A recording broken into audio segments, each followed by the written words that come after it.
You're Sherlock Holmes? Yes? Alex Dougall is my name. I must talk to you. I'm in desperate need of your advice. Well, come in, my lad. Come in. Oh, permit me to introduce my friend and colleague, Dr. Watson. Watson? Watson?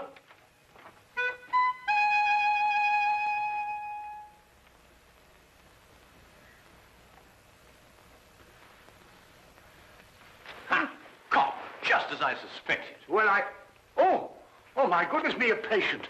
Oh, I do beg your pardon leaving you standing there like that. Most remiss of me. There, if you'll sit down, I'll be with you in a moment. My dear doctor, Mr. Dougall is not your patient. He's come to see me. Huh? Huh.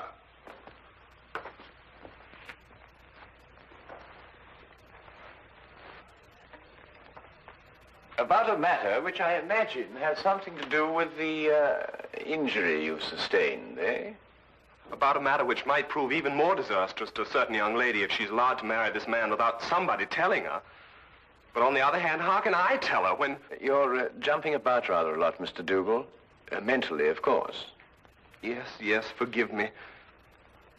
I'd better begin by telling you that I'm known to most people by a name other than Alex Dougall. Yes? Aunt Lottie. Aunt Lottie? I write under that name in the Daily Observer. I'm a columnist. But Aunt Lottie? I know. It was the boss's idea. I'm really a sports writer. Don't ask me why I was assigned the job, but I do an advice for the lovelorn column. Oh, I see. You mean the readers write into you telling you their problems? And I answer them. The boss thought they'd be more apt to listen to a nice, sweet old Aunt Lottie than a Alex Dougall. Well, of course, he may have a point there, Mr. Dougall. They listen to me, all right. Act on every word I say. And that's what started all the trouble. You'll have to go back with me 2 weeks. I'd received a letter from a young lady who identified herself only with the initials S.D. She said that her father had just died, and she had nobody to advise her but me. It seems that her fiancé was a man of violent temper and had on one occasion almost throttled another man for even looking at her. She wanted to know if it'd be wise to marry him. I answered her, and a day later in the editorial room, I came to know what I'd touched off.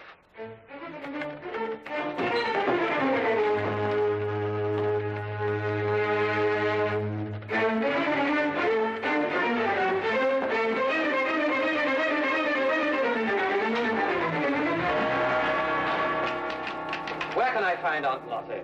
Hey! She'd better be around. Just point her out. Now, wait a minute. It just so happens that I'm Aunt Lottie, and I want to know how you got in here. You're Aunt Lottie? That's correct. And you can be certain that if you've come with any problem, I shall be most uncooperative. Are you sure you're Aunt Lottie? That is my pen name. Have you any objections? None. None at all. I'm absolutely delighted to find that Aunt Lottie is a man. Really? Why? Because I would never dream of doing this to a woman.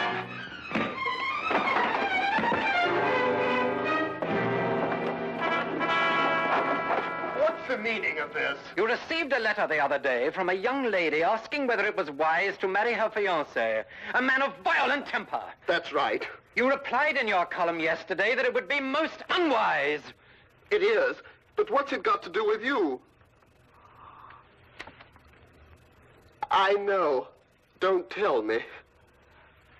You're the fiancé. Aunt Lottie, you have a lot of mending to do. Mending? In your column tomorrow, I want you to take back every word. It's impossible. My publishers would never allow it. Right, then you'll go and see her personally. Her name is Susan Deering. Her address is 116 Chatham Hills Road, Bathampton. When you get back, I shall expect to hear that she has refixed the wedding date. Now, wait a minute. You can't intimidate me. I gave her my honest advice, and I intend to stick to it. What did you say? I intend to...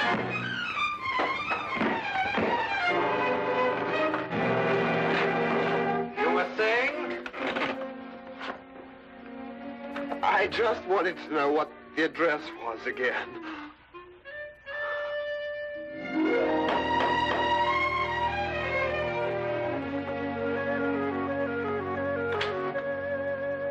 Miss Deering? I'm the housekeeper. Your name, please? Aunt Lottie. No, I have not been drinking. Come in.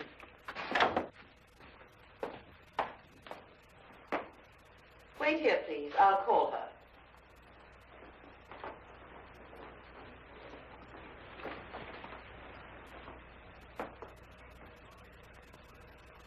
I'd hardly expected when I left London that Miss Susan Deering would be living in surroundings such as this. Most of my readers were shop girls. Girls from a modest background, anyway. But Susan Deering was an heiress. I realized this when I recognized the subject in the painting above the fireplace. He was Oliver Deering, the chemical manufacturer who 6 months ago had suffered a heart attack while pursuing his favorite sport, bicycling. He was undoubtedly her father. How do you do? How do you do? Are you really Aunt Lottie? I'm afraid so. My editor felt it would inspire more confidence than a name like Alex Dougall, which is my own. But I don't agree with your editor at all. Oh, really? I never fail to read your columns. They're always so full of wisdom and understanding. Almost like Father used to talk before he died. Well, thank you. But if I didn't think so, I never would have written to you. Never have called off my wedding. Well, as a matter of fact, that's what I came to talk to you about, Miss Deering. Do you mind if we sit down? Oh, please, yes.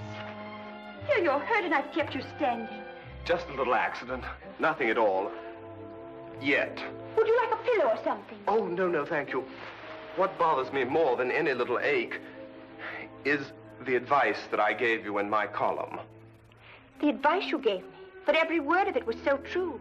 It's cleared up everything. Well, I felt the same thing at the time also, but after meeting your fiancé, Mr. Murdock... You met Jack? Oh, quite by accident. He struck you. I know he forced you to come here and see me. Oh, no, not at all. Then how were you hurt?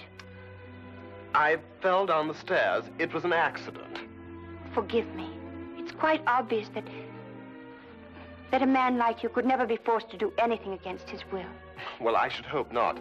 But at any rate, after meeting Mr. Murdock, I felt it my responsibility to come here and retract my original advice. Forgive me, Miss Deering. That's what I've been telling her. No one is perfect naturally, but Mr. Murdock is eligible in every other way. He has gold mines in Africa, if that's what Tilda means. And I could be sure he wasn't marrying me for my inheritance. But, Mr. Dougall, you've never seen him when he loses his temper. Miss Deering, have you ever heard of a Dr. Freud? No. A young Viennese. He's invented a new science called psychoanalysis. He says that a temper is a perfectly healthy, normal outlet for emotions. It's quite normal. Mr. Dougall, you know so much. That's my job. I'll write to Jack immediately and tell him it's all right again. Good. And if you have a picture of the two of you, I'll see that it's published in the society page under soon to be betrothed. Mr. Dougall, what's the matter? Something happened to my back when I fell. I wonder, would you mind putting one hand on my shoulder and one in the small of my back and pull? Thank you. Mr. Dougall, you must do something about your back. When you get home tonight, have your wife rub it with liniment. Well, I'm afraid that's not entirely possible, but I'll have the man at the club do it anyway. You mean to say that you're not married? I'm afraid not. It seems that every time I meet a girl that interests me, she's not available. But then that's life. There's always tomorrow, and, well, who knows? I might be as lucky as you and Mr. Murdock. Now, what about that picture? I'll get it for you.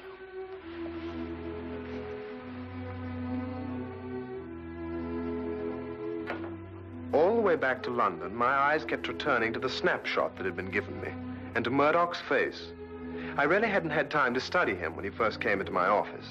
Everything had happened so fast. But now I had the clinging feeling that I'd seen him somewhere before. But where? And under what circumstances?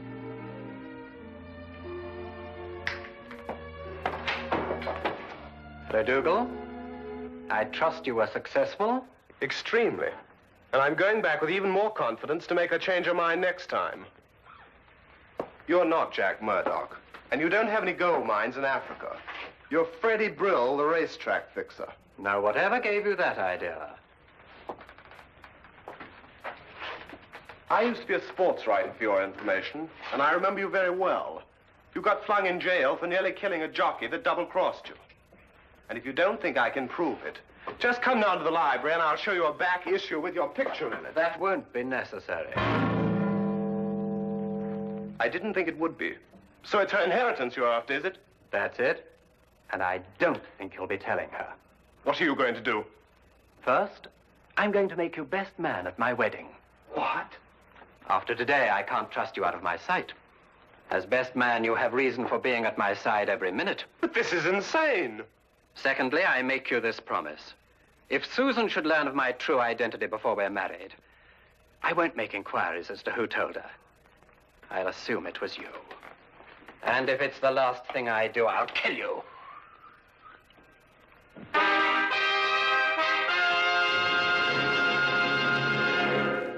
Now, we return to the case of the violent suitor.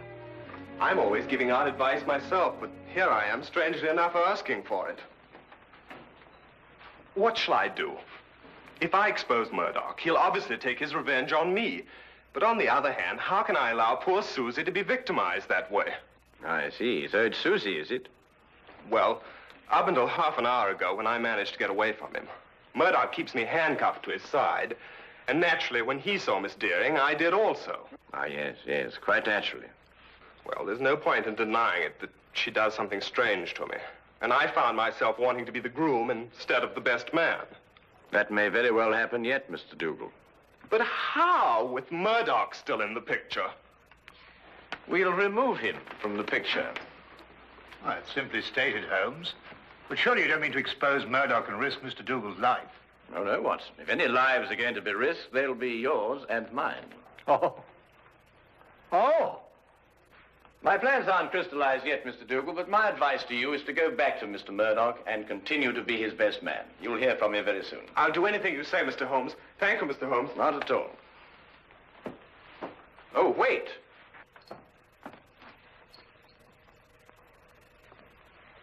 It's all right. I just wanted to make certain that Murdock wasn't waiting for you outside.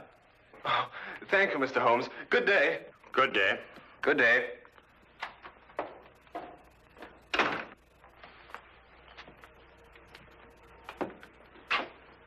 And how do you propose to help Mr. Dougal?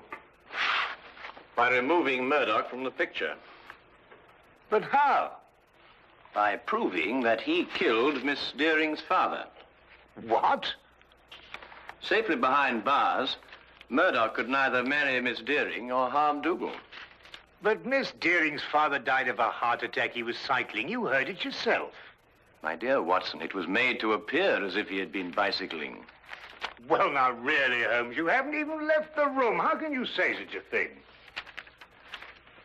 Ah, here it is. I thought I'd kept it. Have a look. When that picture was published in the papers, I showed it to Inspector Lestrade as proof that Oliver Deering was murdered. But the good old inspector, with his usual dim-wittedness, refused to pay any attention to it. Well, I must say I can't see any signs of murder here. Notice Deering's coat. Yes, well. It's buttoned on the left side. So? Have a look at your own.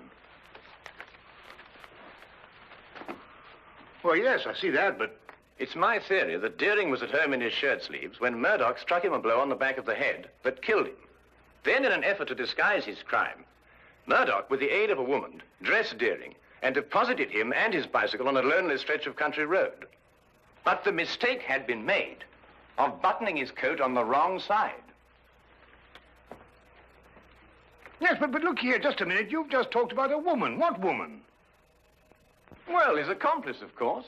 A woman would be more apt to button Deering's coat on the left side, since it was customary for her to button hers in that way. And talking of coats, I think you'd better take yours. It's going to be chilly in the country tonight.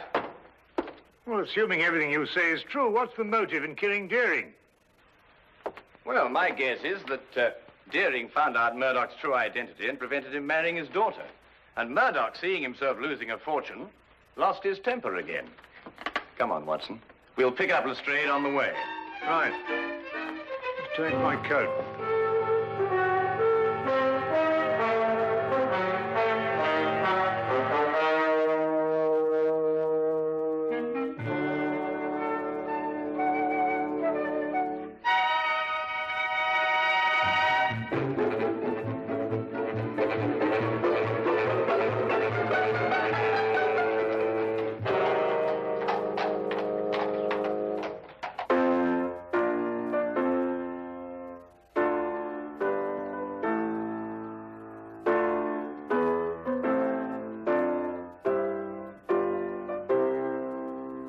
Now what's the matter?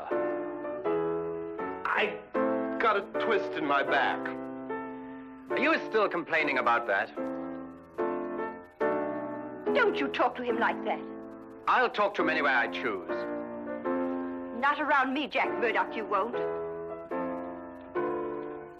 Tea is served. Nothing like a nice cup of tea to relax everyone. If you don't keep your temper, you'll ruin everything. It's all right, Tilda. I'll pour.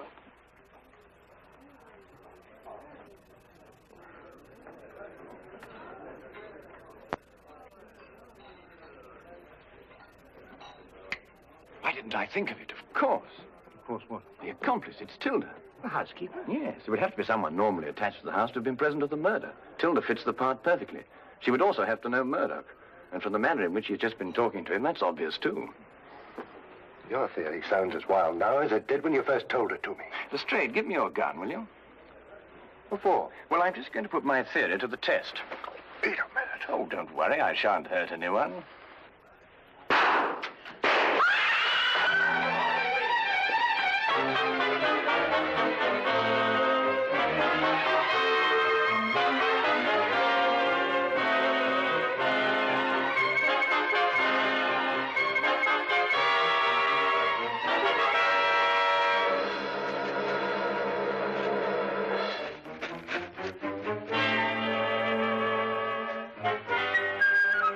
Holmes, what in thunder made you do a thing like this? No time to explain now, then. They'll have the staff out, search the grounds. If they find us, the whole plan's ruined. Well, now, where's Lestrade? Lestrade! Shh! Lestrade! He was behind us when I lost. Look. Oh, confound him. If they find him, everything will be ruined. Here, we'd better go and find him ourselves. Lestrade. Lestrade. Oh, no, Holmes, look. Well, well, well. Only the good inspector could have managed that. Well, Lestrade, you look like a stranded whale. What is this thing? It's a badminton net. Were you running with your eyes shut? Here. Holmes, listen. The gardeners, I expect. They're coming this way. We've got to get to the carriage. Come on, Lestrade. Get me out of this thing. Oh, there's no time for that. Come on.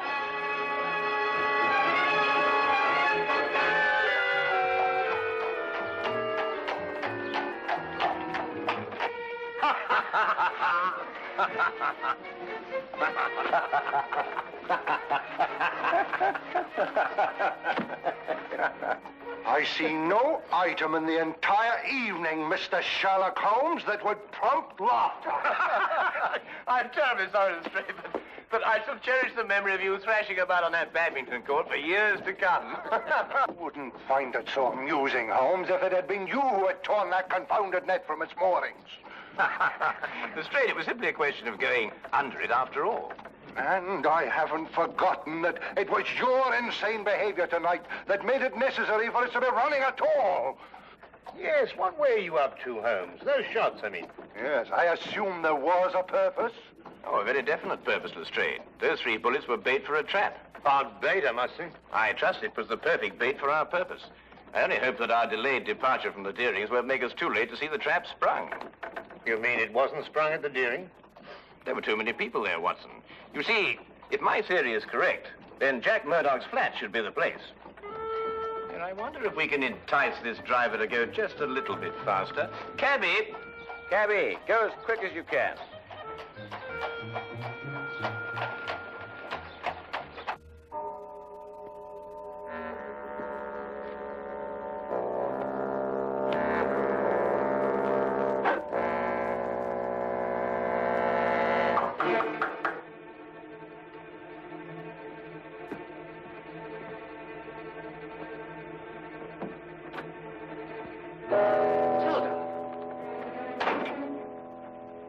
Dougall's upstairs. He may see you. I'm not staying long. What is this? I'm within 2 days of marrying Susan and grabbing a fortune for us. For yourself, you mean? You never had any intention of sharing it with me. What are you talking about? £50,000 is yours the day I'm married. Didn't I promise it to you? Yes, but your circumstances were different then. I saw you kill Mr. Deering, and you got panicky that I would run to the police. But time's gone by, and now you've found a surer and cheaper way to keep me quiet. What do you mean? Back at the house before, you had someone try to kill me. Tilda, I told you, I swear I know nothing about those shots. You could never make me believe that. There's only one person in this world who would benefit by my death, and that person is you. I'll never feel safe while you're alive. I wouldn't do that if I were you, miss. Drop that gun. You're under arrest. We heard everything you said. You were tricked, Tilda. It was the police fired those shots at you. Well, Mr. Holmes here anyway. I had a feeling it would stir things up a bit. It's an old adage that partners in crime never trust one another. Get down!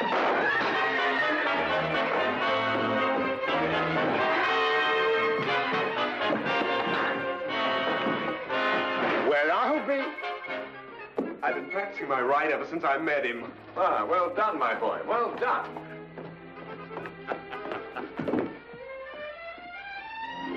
You'd better come along too, miss.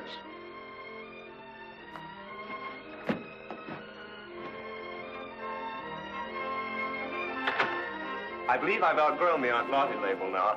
I'm going to ask Susan to marry me. Good for you. First thing tomorrow morning. It's too late tonight. Oh, I don't think it's too late. You don't?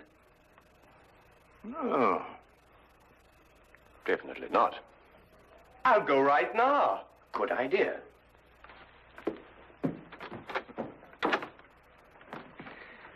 Well, Holmes, you've solved the mystery and brought 2 young lovers together. I think I'm going to call you Aunt Lottie. What? Oh, no, really, Watson. This time you've gone too far.